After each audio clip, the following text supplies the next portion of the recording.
পরম দয়াল শ্রী শ্রী অনুকূল ঠাকুরের রাতুল রাঙা চরণে জানাই শত কোটি দণ্ডবত প্রণাম। জয় গুরু সকল ইষ্টপ্রাণ দাদা ও মায়েরা।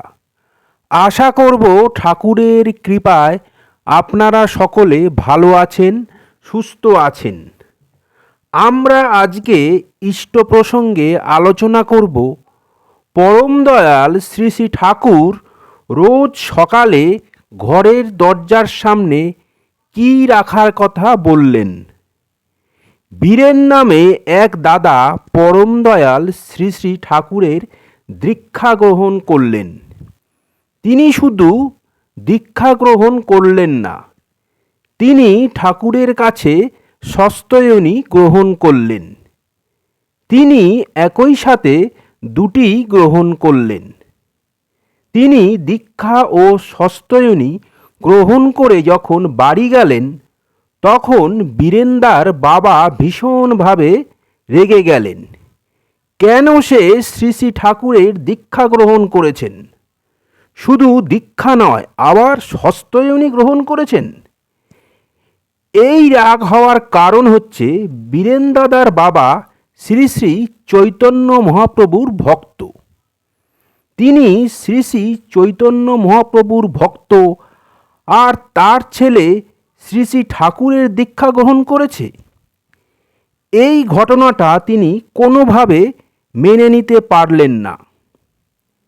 এই ঘটনার জন্য বীরেন্দার বাবা বীরেন্দার উপর চরম অত্যাচার শুরু করলেন এবং শেষে তার বাবা তাকে বললেন, আমি তোকে তেজ্যপুত্র করে দেব, কারণ তুই ঠাকুরের দীক্ষা গ্রহণ করেছিস।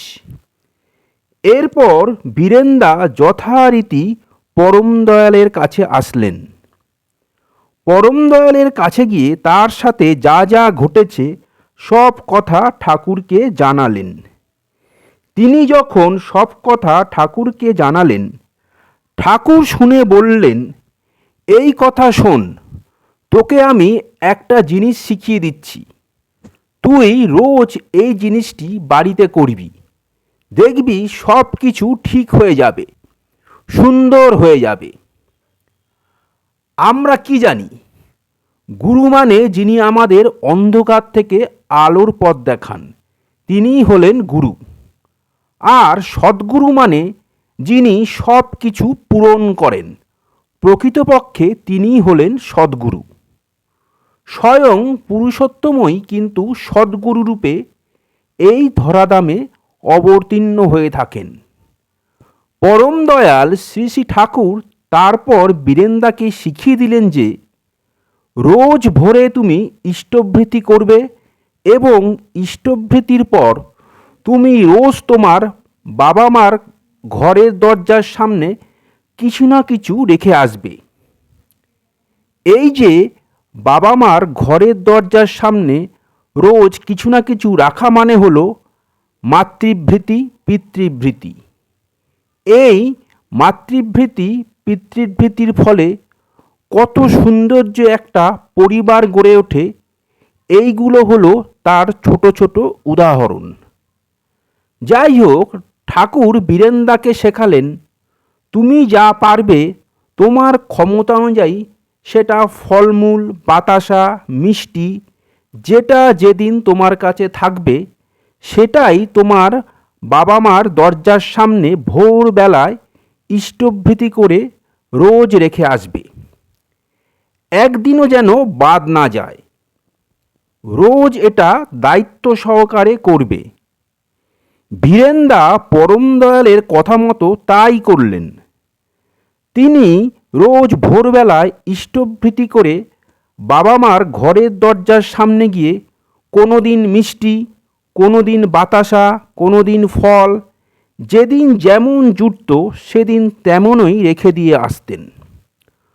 রোজ তার বাবা মা ঘুম থেকে উঠে দেখতেন ঘরের দরজার সামনে কিছু না কিছু রয়েছে। স্বাভাবিক তাদের মনে প্রশ্ন জাগলো যে কে এগুলো দিচ্ছে। এই বিষয় নিয়ে বাড়িতে বেশ হইচই শুরু হয়ে গেল যে কে এই ঘটনাটি ঘটাচ্ছে। সেই মুহূর্তে বীরেনদা বললেন, আমি রাখি। আমি রোজ ইষ্টভৃতি করার পর তোমাদের দরজার সামনে তোমার আর মার জন্য এগুলো রেখে দিয়ে আসি। তখন বীরেন্দার বাবা বললেন, তোকে এটা কে শিখিয়েছে রোজ আমাদেরকে কিছু দেবার জন্য? বীরেন্দা তখন বললেন, আমার গুরু, আমার ঠাকুর আমাকে এটা করতে শিখিয়েছেন। তিনি বলেছেন রোজ বাবা মাকে কিছু দিতে হয়, তাই আমি করেছি। তখন তার বাবা বললেন, তোর ঠাকুর শিখিয়েছে? হ্যাঁ, তা তো ঠিক, তুই তো আগে কোনো দিন এইরকম করিসনি। এটা তো আগে জানা ছিল না। তুই তো দীক্ষা নেবার পর থেকেই দেখছি তুই এটা করছিস। এরপর বীরেন্দার বাবা মা তাদের প্রতি এই ভক্তি দেখে, শ্রদ্ধা দেখে অবাক হলেন এবং তাদের মন গলে জল হয়ে গেল। তখন তিনি বললেন, তোর ঠাকুরের কি সুন্দর সংস্কার। এরপর বীরেন্দার বাবা বীরেন্দাকে বললেন, তোর ঠাকুরের সাথে আমাকে একদিন দেখা করাবি, নিয়ে যাবি তোর ঠাকুরের কাছে। এই কথা শুনে বীরেন্দা বললেন, নিশ্চয়ই নিয়ে যাব, আজকেই চলো, আমি তোমাকে ঠাকুরের কাছে নিয়ে যাব। তখন বীরেন্দা তার বাবাকে নিয়ে ঠাকুরের কাছে গেলেন। পরম দয়াল শ্রী শ্রী ঠাকুর তো শুভ্র বসনে চৌকিতে বসে আছেন। অনেক দূর থেকে বীরেন্দার বাবা ঠাকুরকে দেখছেন। মহাপ্রভু শ্রী চৈতন্যদেব বসে রয়েছেন। তিনি বারবার চোখ মুছছেন, বারবার একই জিনিস দেখছেন যে মহাপ্রভু শ্রী চৈতন্যদেব বসে আছেন। এই একই জিনিস বারবার দেখার পর তিনি অবাক হলেন এবং ছুটে গিয়ে ঠাকুরের পায়ের কাছে বসে পড়লেন। বসে বলছেন, ঠাকুর, আমি যা দেখলাম তা কি সত্যি? তখন শ্রী শ্রী ঠাকুর তাকে বলছেন, তুই কি নিজের চোখে দেখেছিস? তিনি বলছেন, হ্যাঁ ঠাকুর, আমি নিজে চোখে দেখেছি যে আপনি মহাপ্রভুরূপে বসে রয়েছেন। তখন ঠাকুর বললেন, তুই যদি সত্যিই চোখে দেখে থাকিস তাহলে তা সত্য।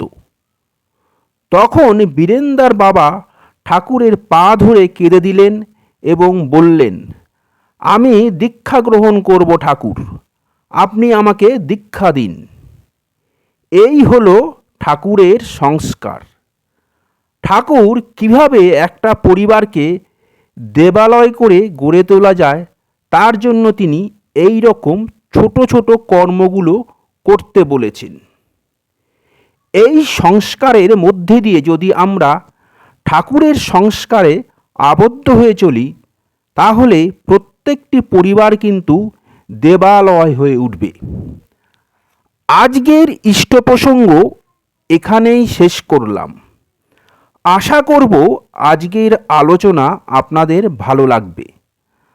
আলোচনাটা ভালো লাগলে লাইক করবেন, বেশি বেশি করে শেয়ার করবেন যাতে আরও অনেকেই উপকৃত হন।